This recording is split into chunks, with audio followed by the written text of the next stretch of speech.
시청자 여러분 안녕하십니까? VOA 모닝뉴스 시작합니다.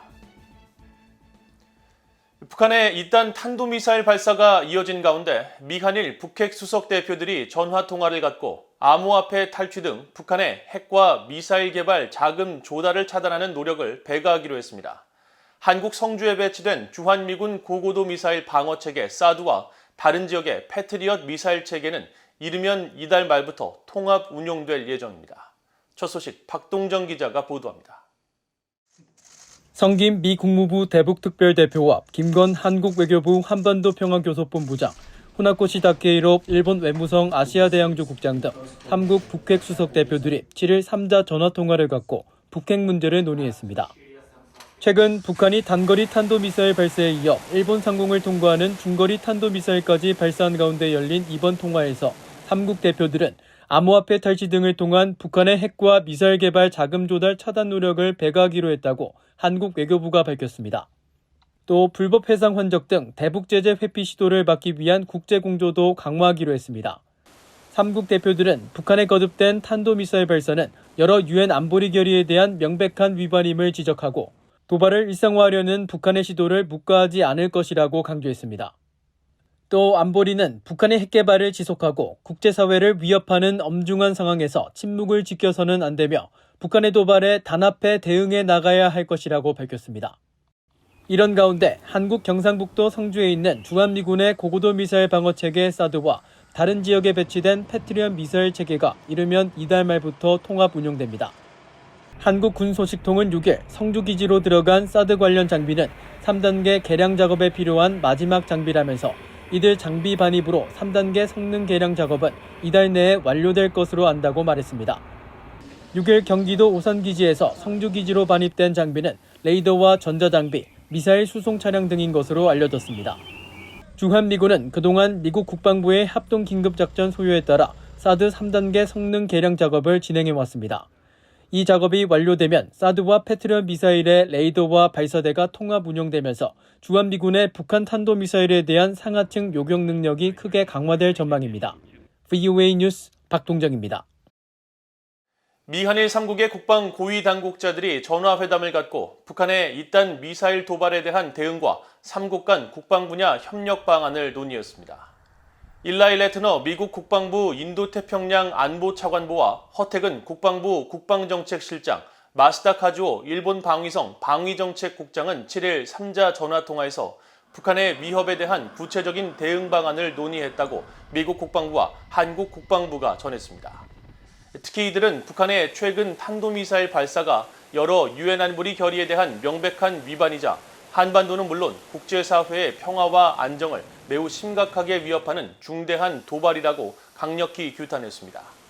또 북한의 핵과 미사일이 실체적 위협으로 고도화하고 있는 상황에서 미국 항모전단 전개 당시 시행한 미한일 대잠수함전 훈련과 해상미사일 훈련이 북한의 핵과 미사일에 대한 대응 능력을 향상시켰다고 평가하고 북한의 도발과 인도태평양 영내 안보과제 해결을 위한 3국 안보협력의 중요성을 재확인했다고 밝혔습니다.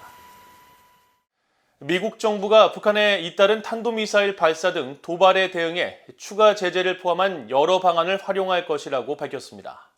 유엔 안보리에서 북한의 미온적 태도를 보인 중국과 러시아에는 실망감을 나타냈습니다. 함지하 기자가 보도합니다.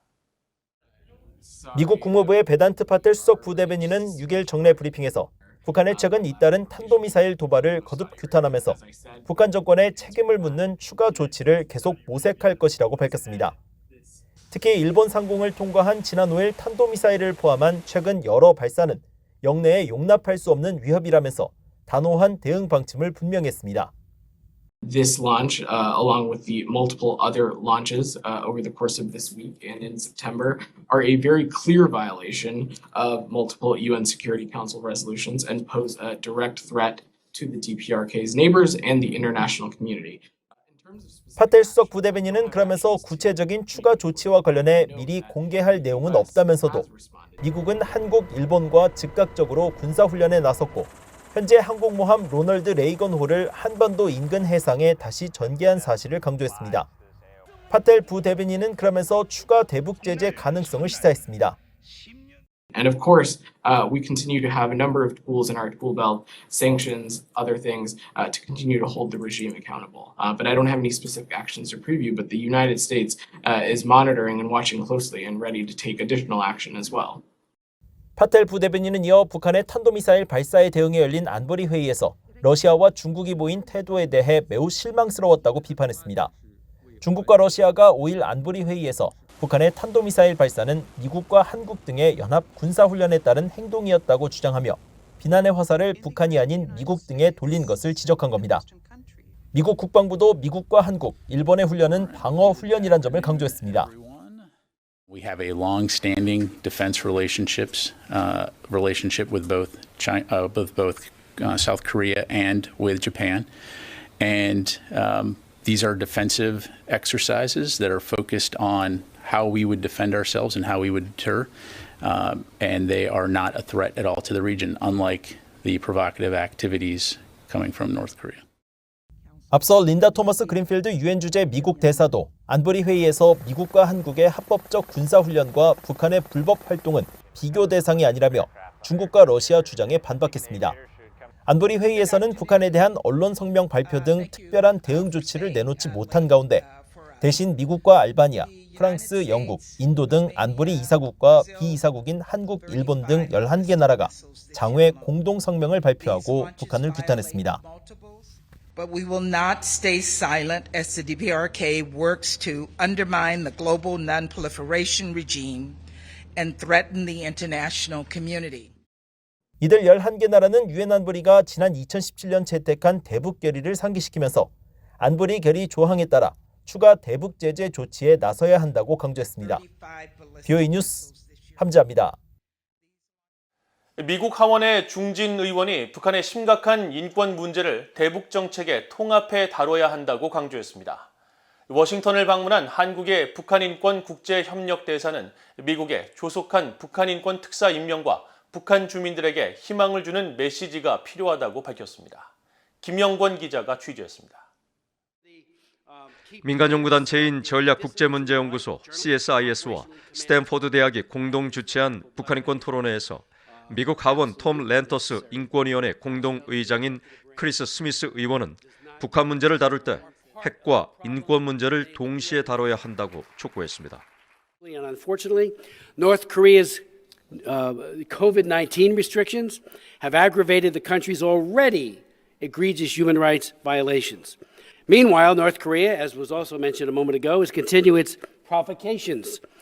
Against this backdrop, we need to remind the Biden administration of the compelling need to integrate human rights into all of its engagement with North Korea and Kim Jong-un.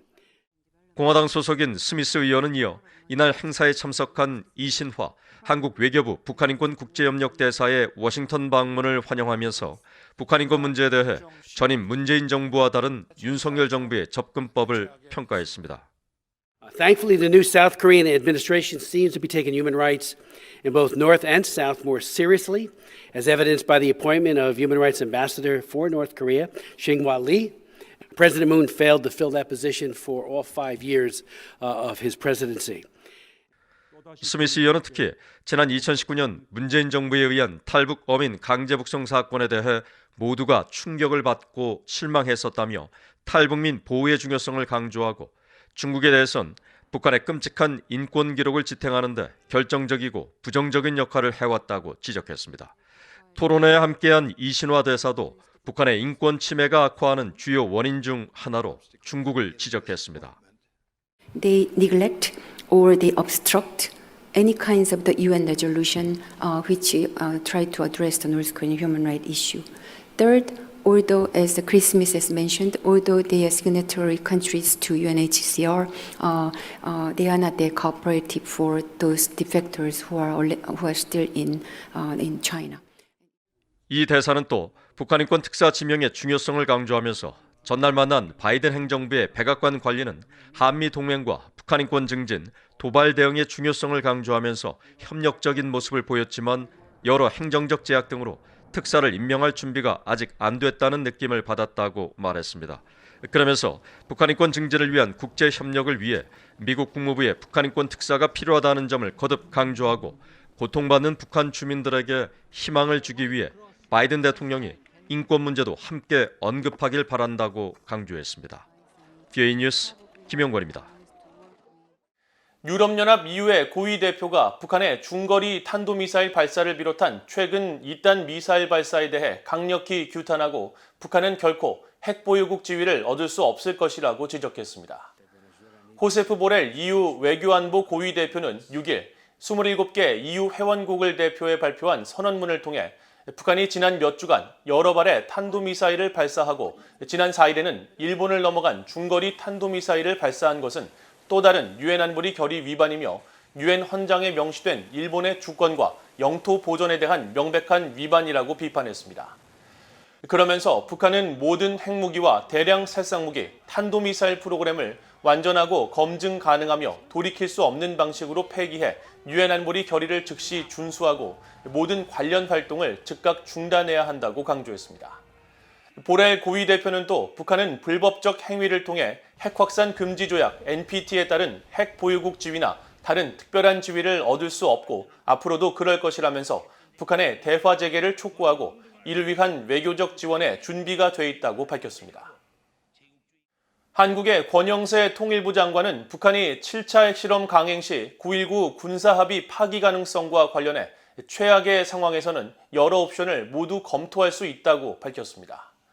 권 장관은 7일 국회 외교통일위원회 국정감사에서 관련 질의에 대해 이같이 답하고 다만 9.19 군사합의를 비롯해 모든 합의에 대해 백지화를 지금부터 준비하고 있다는 이야기는 분명히 아니라고 선을 그었습니다.